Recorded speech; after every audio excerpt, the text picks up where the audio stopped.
Welcome back और आप सभी का स्वागत है अग्निवीर चैनल पे। और जैसे कि आप सभी को पता है हमने बहुत सारा ऑलरेडी पढ़ चुका है मेडिवल हिस्ट्री में या फिर आप मध्यकालीन इतिहास, हमने काफ़ी सारा भारत का पढ़ चुका है। बट हम अभी भी थोड़ा सा बचा हुआ है, एक वीडियो और आएगी इसके बाद शायद से, और फिर उसके बाद हम मुगल्स के बारे में पढ़ेंगे। तो लगभग लगभग अभी आनी है दो तीन तो नहीं कहूँगा, 4-5 वीडियोज़ और आने वाली हैं।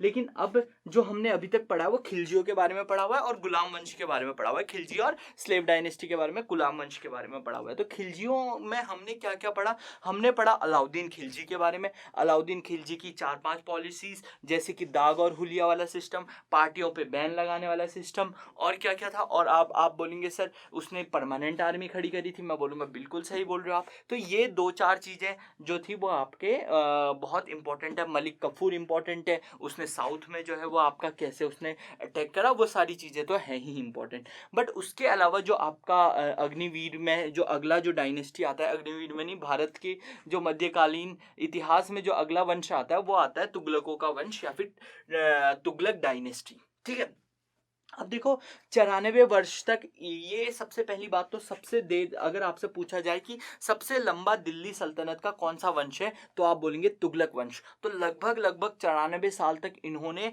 जो है आपके दिल्ली पर राज करा। और इनके 3 जो है वो मुख्य राजा हुए। एक तो था आपका कौन, आपका गियाजुद्दीन तुगलक, जिसने इसकी फाउंडेशन ले करी या जिसने इसकी स्थापना करी। दूसरा था आपका मोहम्मद बिन तुगलक। मोहम्मद बिन तुगलक के बाद उसका भाई आता है फिरोज शाह तुगलक। तो ये 3 मुख्य राजा, और इन 3 मुख्य राजाओं के बारे में हम पढ़ेंगे बहुत ही अच्छे से, बहुत ही आसान तरीके से।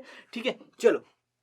तो जो आपका ये था कौन, आपका तुगलक वंश का जो पहला राजा था वो था गियाजुद्दीन तुगलक। जो आपका गियाजुद्दीन तुगलक है वो एक्चुअल में जो था वो आपका कैसे गद्दी पे आया था? देखो, खुसरव शाह जो था, जो इससे पहले गद्दी पे बैठा था, नसरुद्दीन जो आपका था, ठीक है, खुसरव शाह। तो इसको जो है इसकी यहाँ की जो जनता है वो इसको पसंद नहीं कर रही थी, क्योंकि पहली बात तो इसने मुबारक शाह को मारा था। ठीक है, और जब खुसरव शाह गद्दी पे आता है तो खुसरव शाह को इतना ज्यादा पसंद नहीं करा जाता, क्योंकि पहली बात तो वो पॉलिटिकल बैकग्राउंड से नहीं है, किसी भी मतलब राजा का बेटा नहीं है, और दूसरा ये इतना अच्छा शासक नहीं था। तो फिर गद्दी पे कौन आता है? गद्दी पे आता है तुगलक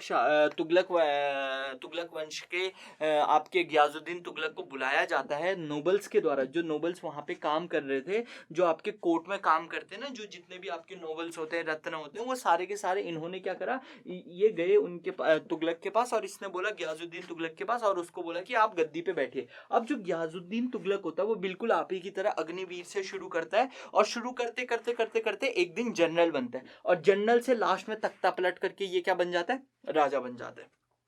फिर गियाजुद्दीन तुगलक जैसे ही गद्दी पे आता है तो इसको एक चीज का फायदा बहुत होता है। फायदा किस चीज का होता है आप बोलेंगे? तो फायदा इस चीज का होता है कि पहली बात तो इस एक तरह से आपका जो अलाउद्दीन खिलजी था, उसने एक तरह से आप कह सकते हो अलाउद्दीन खिलजी ने लोगों को मतलब एक तरह से डरा रखा था, या फिर आप कह सकते हो एक तरह से खौफ था लोगों के अंदर, गवर्नर्स के अंदर, कि हम जो है जो गद्दी पे बैठने वाला इंसान है उसके खिलाफ नहीं जा सकते। क्योंकि आपको पता है गद्दी का जो खौफ था वो अलाउद्दीन खिलजी ने कैसे रखा था, बिल्कुल गला वला काट के चार मीनार के ऊपर लटका देता था। तो यही खौफ जो है इसका बहुत ज्यादा फायदा मिला तुगलकों को। ठीक है, तो तुगलकों को बहुत ज्यादा फायदा मिला, और इन्होंने क्या करा, देखो इससे पहले अलाउद्दीन खिलजी ने साउथ में अटैक तो करा था, लेकिन वो वहां पे अपनी डायनेस्टी स्थापित नहीं करा। लेकिन अगर आप यहाँ पे तुगलकों का अगर आप मैप देखोगे तो बिल्कुल आप देख सकते हैं, बिल्कुल साउथ तक ये जा रखे हैं ना।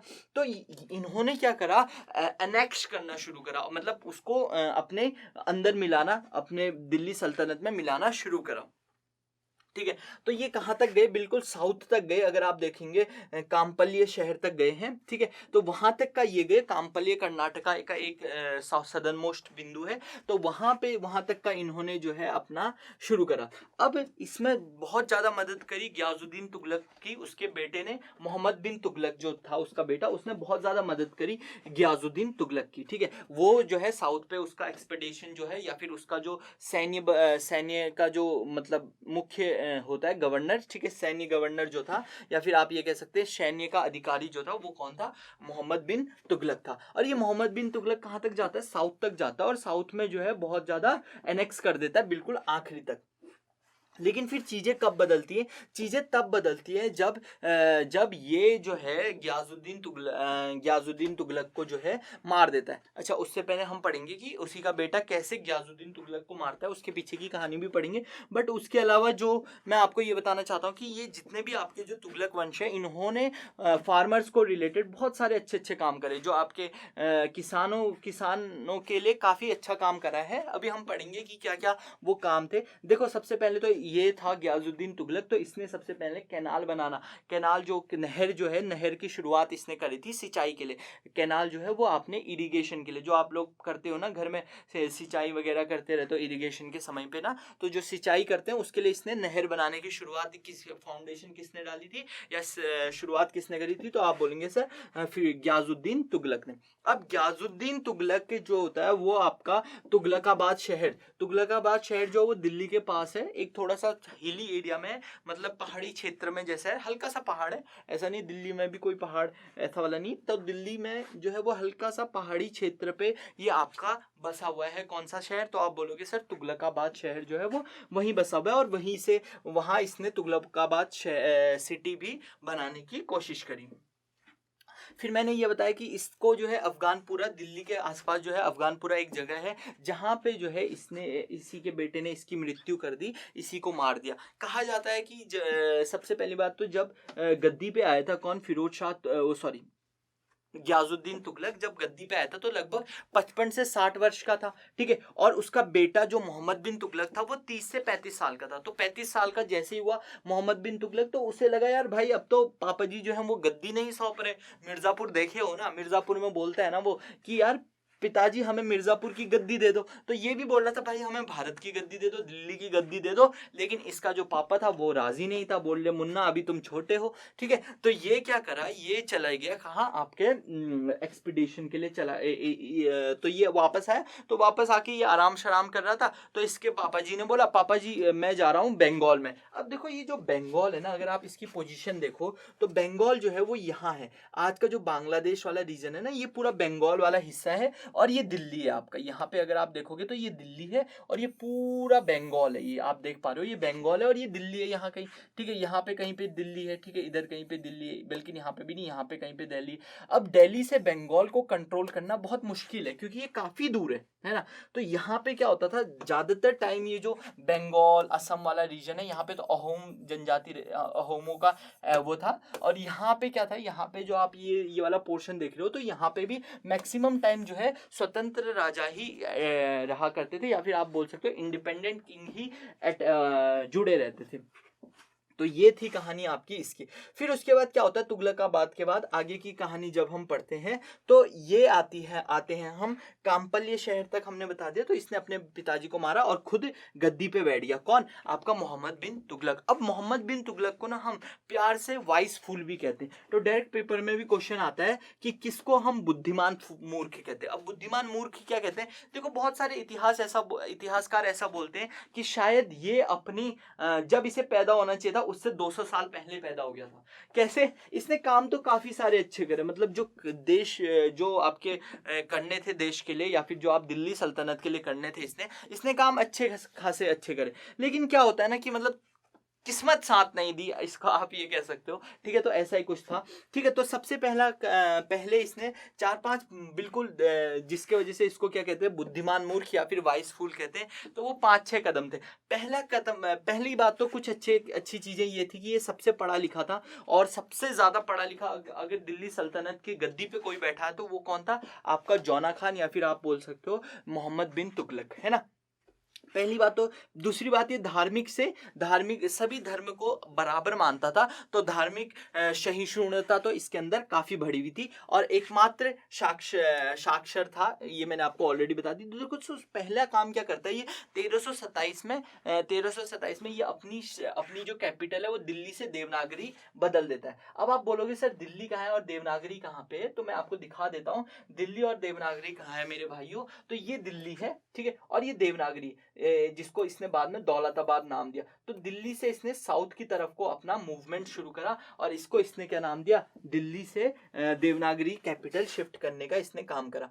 अब इसने काम तो सही करा था, इसका ये कहना था यार भाई देखो, इसने ये बोला था कि मैंने ऊपर से देखो, नॉर्थ से तो मेरे ऊपर कहीं से अटैक नहीं होने वाला, ठीक है, तो अब मेरे को क्या करना है, साउथ में पूरा का पूरा कंट्रोल करना है। साउथ के जो जितने भी किंगडम्स है वो अभी भी इतने अच्छे से कंट्रोल नहीं हो पा रहे थे दिल्ली से, क्योंकि दिल्ली बहुत दूर है, कहते हैं ना दिल्ली बहुत दूर है, तो वही चीज दिल्ली जो है वो बहुत दूर थी। तो इसके वजह से क्या हो गया, इसने क्या करा, कैपिटल शिफ्ट करी दौलताबाद, ताकि मैं और अच्छे से इसको कंट्रोल कर सकूं।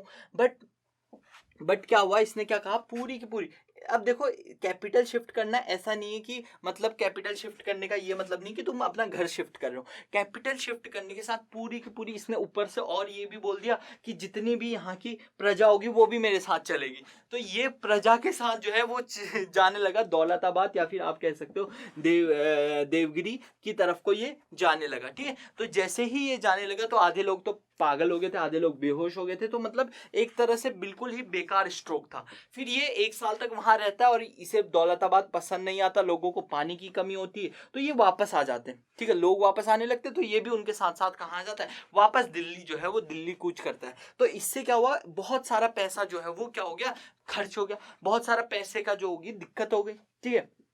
दूसरा काम इसने क्या करा, इसने शुरू करी टोकन करेंसी। अब टोकन करेंसी क्या होती है, इसने क्या करा, जो सिल्वर वाला जो कॉइन है, जो एक सिल्वर है और एक कॉपर, सिल्वर के कॉइन होते थे कॉपर, आपको पता है चांदी और ताम्र में कौन सा महंगा होगा, तो आप बोलोगे सर चांदी महंगा है, क्योंकि आपको पता है सोना चांदी तो महंगा ही होता है। तो इसने बोला कि पहले क्या करते थे, पहले क्या होते थे, चांदी के सिक्के चला करते थे। तो इसने क्या बोला, देखो जैसे आज हम रुपए में क्या चलाते हैं, तो आप बोलोगे सर पेपर चलाते हैं ना। अब जैसे अगर मैं ये बोलूं ये पेपर है तो इसकी कीमत कितनी है, तो आप बोलोगे सर 1 रुपए। बट अगर मैं इसी पेपर में 2000 रुपए का नोट छपा होता, मतलब 2000 गांधी जी, बिल्कुल टकले गांधी जी छपे होते इसमें और सब कुछ अच्छा होता, तो आप बोलते सर इसकी जो कीमत होती वो 2000 रुपए होती है। तो पेपर ना, वो है तो पेपर, उसकी तो अपनी कोई वैल्यू है ही नहीं, पेपर की कितनी वैल्यू होती। लेकिन जैसे ही उसमें 2000 का छपा तो वो टोकन करेंसी होगी। तो सेम चीज यहाँ पे भी थी। तो टोकन करेंसी का क्या मतलब था कि जो इसने क्या बोला, जो सिल्वर जो है, सिल्वर कितना किलो, जैसे सिल्वर जो है वो मान लो 10 ग्राम जो सिल्वर है, मेरे पास 10 ग्राम सिल्वर है, और इसने बोला 10 ग्राम जो सिल्वर होगा वो 10 ग्राम तांबे के बराबर होगा, या 10 ग्राम सिल्वर जो है वो 10 ग्राम्स ऑफ कॉपर के बराबर होगा। देखो काम इसने अच्छा करा था, क्योंकि यही चीज जो है आपका ऑलरेडी चाइना में चल रही थी, चंगेज खान ने शुरू कर दी थी, कुबलई खान ने शुरू कर दी थी, चंगेज खान का जो पौत्र था कुबलई खान, उसने शुरू कर दी थी चाइना में ये चीज, और ये बहुत अच्छे से सक्सेसफुल भी होगी थी। लेकिन ये चीज यहाँ पे फेलियर होगी, क्यों, क्योंकि लोगों के पास घरों में ताम्र, तो मतलब ताम्र बर्तन में ही खाना खाते थे वो ताम्र के, तो इन्होंने क्या करा, घर पे ही वो बनाना शुरू कर दिया, क्या कहते हैं, सिक्के बनाने शुरू कर दिए, ठीक है। तो इससे क्या हुआ, घर पे ही सिक्के बनाने शुरू कर दिए। और आपको पता है अगर सिक्के ज्यादा आ जाए ना बाजार में, अब आप ये क्यों नहीं सोचते, सरकार गरीबी क्यों नहीं मिटा देती, सबको पैसे बांट दे। लेकिन क्या हो जाएगा, उससे हो जाती है इन्फ्लेशन, यानी भुखमरी शुरू हो जाती है। तो इस वजह से जो है आपका ये चीज जो है इसको बैकवर्ड ले गया और एक तरह से इन्फ्लेमेशन शुरू हो गई। अब इसने इन्फ्लेशन तो शुरू हो गई। अब इन्फ्लेशन को बचाने के लिए इसने क्या करा, जो द्वाब रीजन है वहां पे टैक्स लगाया। अब द्वाब रीजन क्या होता है, जो दो नदियां जहां पे मिलती है ना, वहां पे उसको द्वाब कहते हैं। अब देखो आपको पता है नदी के किनारे वाली जो जमीन होती है वो बहुत ज्यादा उपजाऊ होती है, और द्वाब वाला रीजन तो फिर और ज्यादा उपजाऊ है कि नहीं, और ज्यादा क्या है, उपजाऊ है। तो यही चीज के लिए इसने क्या करा, द्वाब वाले रीजन में एक्स्ट्रा टैक्स लगाया। अब ये देख रहे हो ना आप, ये द्वाब है, यहाँ देखो ये जज द्वाब है, ये सिंध सागर द्वाब है, बिष्ट द्वाब है, और रचना द्वाब है, और ये बिष्ट द्वाब है, ये बारी द्वाब है। तो ये अलग अलग द्वाब है। यहाँ पे जो है सबसे ज्यादा फर्टिलिटी होती है ना, तो सब दो नदियों के बीच में। यहाँ पे देखो जैसे ये वाला है, ये सतलज नदी है, ऊपर से ब्यास नदी, इसके बीच की जमीन, इसको द्वाब कहते हैं। रावी नदी है, नीचे सतलज नदी आ रही, इसके बीच की जो जमीन है, तो ये बहुत ज्यादा उपजाऊ जमीन होती है। इसने करा सही, क्यों, क्योंकि द्वाब में ज्यादा फर्टिलिटी या फिर ज्यादा उपजाऊ जमीन है, तो वहां पे पैसा भी ज्यादा होना चाहिए। तो इसने टैक्स तो सही करा,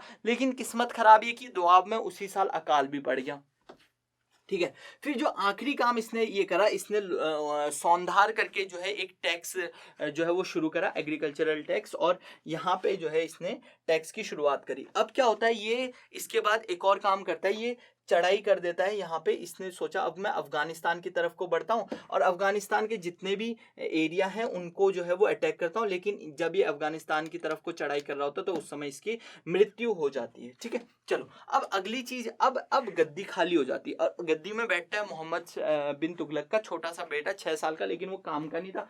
तो अब इस गद्दी में हर कोई नहीं बैठना चाहता, क्योंकि यार इतनी मुसीबतें वो फैला के गया था, कभी उससे पूरी की पूरी आपकी नाराज है, हर कोई नाराज है ना। तो इतनी सारी मुसीबतें जो फैला के गया था मोहम्मद बिन तुगलक, तो मतलब रायता को फैला के गया था, अब रायता को उठाने वाला चाहिए था। और आपको पता है भारतीय लोग जो है रायता फैलाने में तो एक्सपर्ट है, रायता उठाने में कोई एक्सपर्ट नहीं है।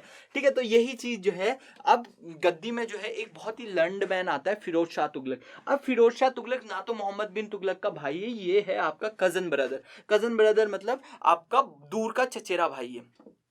ठीक है, तो ये चचेरा भाई है, ये गद्दी पे बैठता है कौन, फिरोज शाह तुगलक। और सबसे पहला काम क्या करता है, ये पूरा सरिया कानून लगा देता है। शरिया कानून का मतलब ये होता है, जैसे जो मुस्लिम्स होते हैं उसमें होता है सरिया कानून, मतलब हिजाब पहनना जरूरी है औरतों को। तो ये सारे के सारे इसने क्या लगा दिए, कानून लगा दिए कि मुस्लिम्स जो है वो सारे के सरिया कानून लग जाएगा यहाँ पे आपका, यहाँ पे। ठीक है, तो जजिया टैक्स ये सब इसने लगाया। और इसके अलावा इसने क्या करा, बहुत सारे इसने जो दूसरा काम करा वो इसने करा, जजिया टैक्स लगाया। कहाँ, इसका भाई थोड़ा ज्यादा टॉलरेंट था। अब देखो यार, इसके भाई के बारे में ना जितने भी आपके मुस्लिम इतिहासकार हैं तो उन्होंने लिखा है कि ये थोड़ा सा पागल था। अब मुझे ये समझ में नहीं आता, शायद इसलिए लिखा है क्योंकि वो थोड़ा सा टॉलरेंट था हिंदुओं की तरफ, या फिर थोड़ा सा आप कह सकते हो सहिष्णुता इसमें ज्यादा थी कि सारे धर्म बराबर हैं इसके भाई के अंदर। तो उसको ऐसा बोला गया कि मतलब वो तो बहुत ही बेकार इंसान था, बहुत ही हिलका हुआ था। बट मेरे को नहीं लगता कि वो इतना हिला हुआ इंसान था, बस वो पढ़ा लिखा था। अक्सर पढ़े हुए लिखो लोगों को पागल ही कहा करार दिया जाता है, ये तो नियति का खेल है। ठीक है, तो नियति किसी की गर्लफ्रेंड हो तो बुरा मत मानना, उसका खेल नहीं है यहाँ। नियति मतलब नियति, सृष्टि का खेल है। अब सृष्टि भी हो सकती है, चलो छोड़ो अभी ये बात। ठीक है, तो यहाँ पे आपका सरिया लॉ जो है इसने वो कर दिया। अब जो इसका भाई आता है ना, ठीक इसका विपरीत है। किसका, मोहम्मद बिन तुगलक का जो भाई है फिरोज शाह तुगलक, ठीक इसका विपरीत है। और ये क्या कर देता है, बिल्कुल मुस्लिम्स वाला जो होता है ना सरिया लॉ लगाना।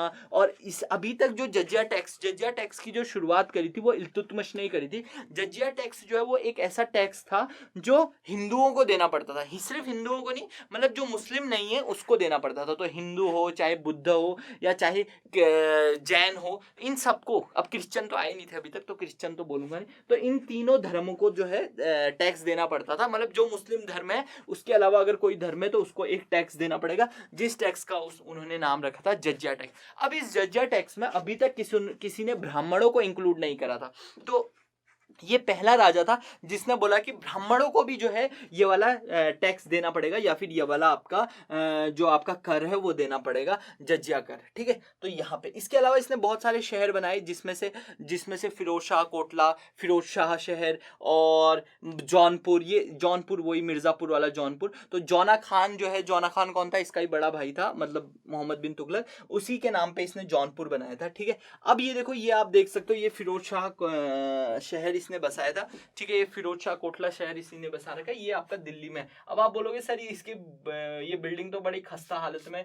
तो लोगों ने क्या करा, जब दिल्ली में नए लोग आने लगे, या जब दिल्ली में बस रहे थे ना लोग, तो उन्होंने यहीं से ईंटें उठाई। तो ये ईंटें उठाने के लिए बहुत मददगार हुआ लोगों के लिए, ईंटें जो है। अच्छा, इसमें जो है ये ऐसा बोला जाता है, ये जो फिरोज शाह तुगलक था, इसने क्या करा, ये जो आयरन पिलर है ये उखाड़ के लाया था बिहार से, और यहाँ पे लगाया है इसने। अशोका का जो आयरन पिलर था उसको उखाड़ के इसने यहाँ पे लगाया। ठीक है, अब देखो इसके अलावा इसने दीवाने बादगान, देखो जब आपका ये तुगलक थे, तुगलक बहुत ज्यादा पसंद करते थे अपने स्लेव्स रखना, या फिर गुलाम रखना बहुत पसंद करते थे। गुलाम मतलब जैसे लोगों को जब खरीदा जाता है ना किसी काम के लिए, उनको गुलाम कहते हैं। तो इतने स्लेव हो गए थे इनके पास, या इतने गुलाम हो गए थे कि इन्होंने एक वो बना दी, क्या कहते हैं, दीवाने बंदगान। एक पूरा का पूरा एक सिस्टम बना दिया, किसका, इनका, क्या कहते हैं, जितने भी आपके गुलाम थे उनका एक सिस्टम बना दिया, उनके लिए एक अलग सी मिनिस्ट्री बना दी। ठीक है, तो इसका काम क्या था, बड़ी संख्या में गुलामों को इकट्ठा करने का बहुत शौक था, मैंने आपको बता दिया। ठीक है, तो इसी के लिए इन्होंने ये बनाई। अच्छा, उसके बाद क्या है, दार उल शफा।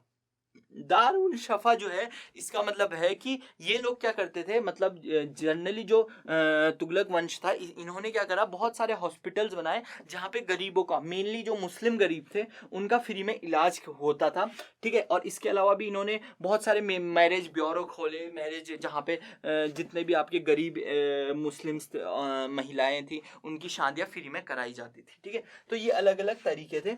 इसके अलावा इसने दोबारा से इक्ता सिस्टम की शुरुआत करी। अब इक्ता मैंने आपको बताया ना, इक्ता कौन था, इक्ता किसने शुरू करा था इक्ता का, तो आप बोलेंगे सर इल्तुतमिश ने शुरू करा था, जमीन को नापने का एक सिस्टम था। तो इक्ता और इक्ता, अब देखो मैं कुछ पोर्शन आपको जमीन में दे दूंगा तो उस जमीन की रखवाली आपको करनी है, तो वो हो जाएगा, आप हो जाओगे इक्ताधार। तो इक्ताधार पहले क्या था कि कोई भी बन सकता था, जो जो मतलब लायक हो उसको इक्ताधार बनाए थे। तो लेकिन आपको पता है ना, जब मोहम्मद बिन तुगलक मरा तो उसके साथ क्या हो गया है, जो पूरा का पूरा सिस्टम है वो हिल गया है, ठीक है। मनमानी ना करें लोग अपनी, इसलिए इसने क्या करा, चीजों को थोड़ा सा बदली करा। इसने क्या करा, इक्ताधार जो है वो हेरिडेटरी कर दिया, हेरिडेटरी मतलब वंशवाद में कर दिया, मतलब अगर मैं इक्ताधार हूं तो मेरा बेटा इक्ताधार बनेगा और कोई नहीं बन सकता है। क्योंकि इसको भी मतलब थोड़ा सा प्रॉब्लम हुई थी सैनिकों को संभालने में, चीजों को संभालने में, तो इसने इसको लगा कि कोई मेरे खिलाफ विद्रोह ना कर दे, तो इसने क्या करा, खूब सारे रेवड़ियां बांटो, खूब सारे फ्री में टैक्स माफ करो, तो ये रेवड़ियां बांटता रहता था। तो इसने पहला रेवड़ी जो है वो ये बांटी थी, ठीक है। अच्छा, दूसरा इसने बोला किसी को भी हम गलत पनिशमेंट नहीं देंगे, किसी को भी हार्श पनिशमेंट नहीं देंगे। जैसे अलाउद्दीन खिलजी क्या करता था, गला काट के जो आपका चोर मीनार था उसमें लगा देता था, तो वो सारा का सारा इसने बंद कर दिया था, ठीक है। और इसने जो है ये पहला ऐसा आदमी, मैंने आपको बताया ना तुगलकों ने जो है आपका एक तरह से एग्रीकल्चर को लेकर काफी अच्छा काम करा है, या फिर आप कह सकते हो किसानी को लेकर काफी अच्छा काम करा। तो इसने जो है सबसे पहले जो लगाया एग्रीकल्चरल टैक्स लगाया। अब ये जो एग्रीकल्चरल टैक्स लगवाया, तो ये टैक्स जो है ये काफी काफी मतलब आप ये कह सकते हो कि काफी टैक्स इकट्ठा होता था, और इस टैक्स से ये क्या बनाता था, नहर बनाता था। यहाँ पे आप ये नहर देख सकते हो, ऐसे करके नहरें बनाता था जो खेतों की सिंचाई के लिए काफी काम करते थे, ठीक है। चलिए, अब अगला जो बंदा बैठता है गद्दी में, नसरुद्दीन मोहम्मद बैठता है, इसको कहते हैं तुगलक वंश का आखिरी। लेकिन इसके बाद एक बहुत ही मतलब आप कह सकते हो बहुत ही भयंकर घटना घटी भारत में, जो तैमूर लांग था। ये है तैमूर लांग। इसने जो है भारत को जो है नस्ते नाबूद कर दिया। इसने मतलब भारत को मिट्टी में मिला दिया। ये क्या करता है, दिल्ली पे ऐसी रेड मारता है, 1398 में ये रेड मारता है, ठीक है, और दिल्ली के ऊपर अटैक करता है और दिल्ली को बिल्कुल मिट्टी में मिला देता है, ऐसा काम कर देता है, बिल्कुल मिट्टी में मिला देता है। और इसी के साथ जो होता है इसके तैमूर का वंश जो है उसकी शुरुआत होगी, सैयद वंश। लेकिन उससे पहले तुगलक वंश की को पूरी तरीके से ये खात्मा कर देता है। तो तुगलक वंश का यहाँ पे खात्मा होता है। तो किसकी वजह से होता है, तैमूर लांग की वजह से। तो तैमूर लांग ने पूरे के पूरे शहर को नष्टो नाबूद कर देते हैं। ये एक तरह से आपके मंगल्स का ही तरीका अपनाते थे, ठीक है। तो इन्होंने पूरा का पूरा नस्ते नाबूद कर दिया। चलो, आई होप आपको आज का लेक्चर पसंद आया होगा, और हम ऐसे ही छोटा लेक्चर अगला वाला भी लेके आएंगे। और फिरोज शाह तुगलक के बाद जो अब 2 डायनेस्टी पड़ती है, उसके बाद दिल्ली सल्तनत हम खत्म कर देंगे। तो एक लेक्चर और बचता है हमारा, जिसमें मैं आपको लोधी वंश के बारे में पढ़ाऊंगा और सैयद वंश के बारे में बताऊंगा, और फिर उसके बाद हम करेंगे मुगलों की तरफ बढ़ेंगे। आई होप आपको ये लेक्चर पसंद आया होगा। अगर पसंद आया तो आप प्लीज़ लाइक करें, शेयर करें, सब्सक्राइब करें, और अपने दोस्तों को भी बोले कि यहाँ पे आओ, फ्री में पढ़ो और मजे करो, अपनी तैयारी करो अग्निवीर के लिए। चलो ठीक है अग्निवीर, बाय।